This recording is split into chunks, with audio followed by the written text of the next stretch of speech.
Hello, you're watching Euronews now, and here are the latest headlines. A renewal of hope in the fight against COVID. The European Medicines Agency declares booster shots restore some protection against Omicron, but it hasn't ruled out possible tweaks to vaccines in the future. The World Health Organization tells Euronews it's still too early to know how severe Omicron is, but says the majority of people who've died with the variant so far were unvaccinated. And no liftoff. The highly anticipated launch of the James Webb Space Telescope faces yet another delay.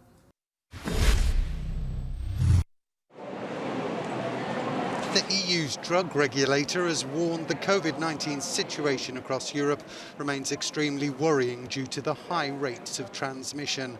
But the EMA's director stressed there was still no evidence as yet to suggest tweaks to current vaccines were needed to tackle Omicron.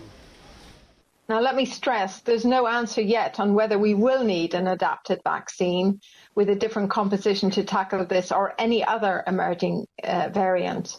We need to see more data on the impact of the variant on the effectiveness of the approved vaccines. The EMA head also emphasised the importance of boosters. We have more tools now than we've ever had before. We are ready for any changes that might need to happen to address the Omicron variant. And increasing vaccination now, both of primary series and boosters, will help prevent severe disease and death. The European Medicines Agency has so far approved 5 COVID-19 vaccines. Earlier this year, it issued guidance to drug makers in case they needed to adapt jabs. It's also sped up the evaluation process of vaccines to tackle the pandemic.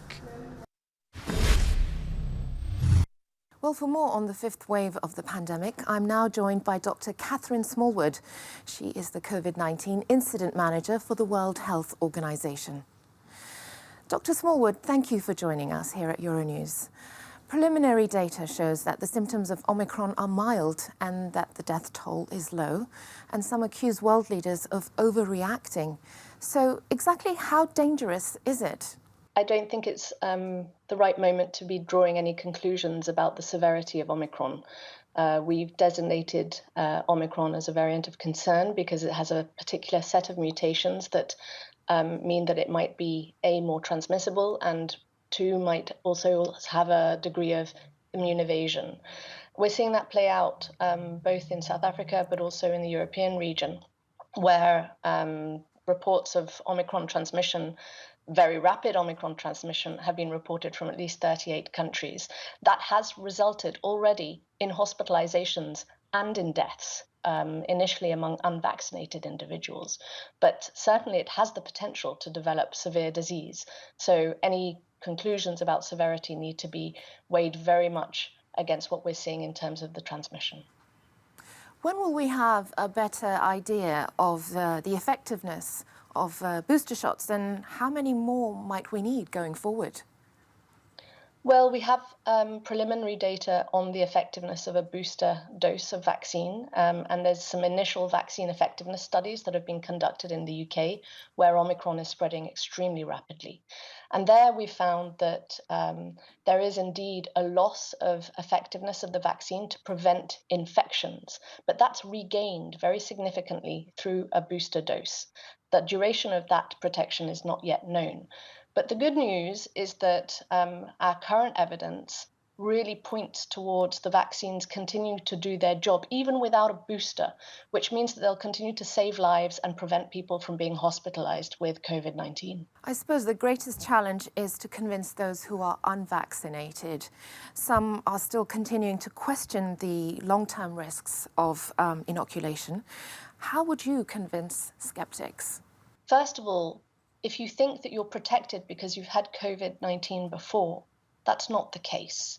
And it's really important that people go and get vaccinated, even if they've had COVID-19 before. We've seen potentially a 5-fold increase in the risk of being reinfected with Omicron as compared to the Delta variant that's also circulating. Secondly, we have seen that vaccines prevent severe disease, including for the Omicron variant. And what we're seeing is that the early deaths associated with Omicron spread are in people who haven't been vaccinated. So don't think you're protected by natural immunity. Be confident in the data that we have. 1 billion doses already used in the European region. We have strong data on safety, over a year of rollout of vaccines. It's protected the lives of over 500,000 people in Europe alone. This is really the most powerful tool we have right now at the individual level to really protect ourselves and our loved ones from COVID.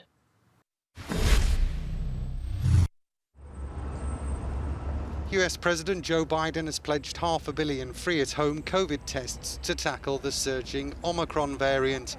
In addition to the expanded testing regime, 1,000 troops will also be called up to help the hardest-hit hospitals. Attempting to reassure the public, Biden did not discourage Christmas gatherings and said no new lockdowns would be imposed. If you are vaccinated and follow the precautions that we all know well, you should feel comfortable celebrating Christmas and the holidays as you planned it. So, folks, let me summarize. We should all be concerned about Omicron, but not panicked.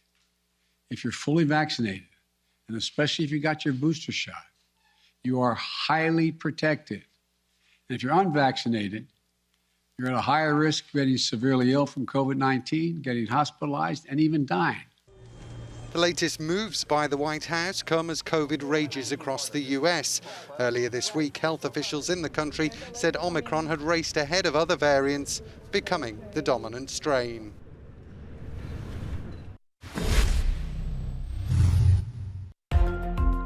In Israel, a government advisory panel has backed the go-ahead for a 4th shot of the COVID-19 vaccine. The Prime Minister praised the move and said health officials had been instructed to prepare the rollout for over 60s and healthcare workers. The campaign still needs to be rubber-stamped, but is expected to begin within days.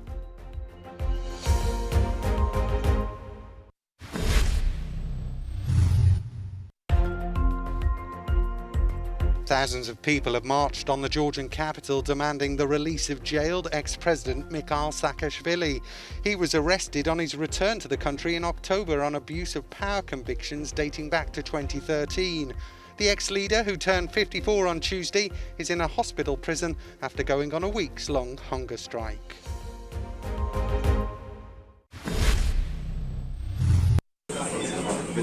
For 50 years, Doctors Without Borders have been treating victims of earthquakes, famines, epidemics, conflicts and other disasters.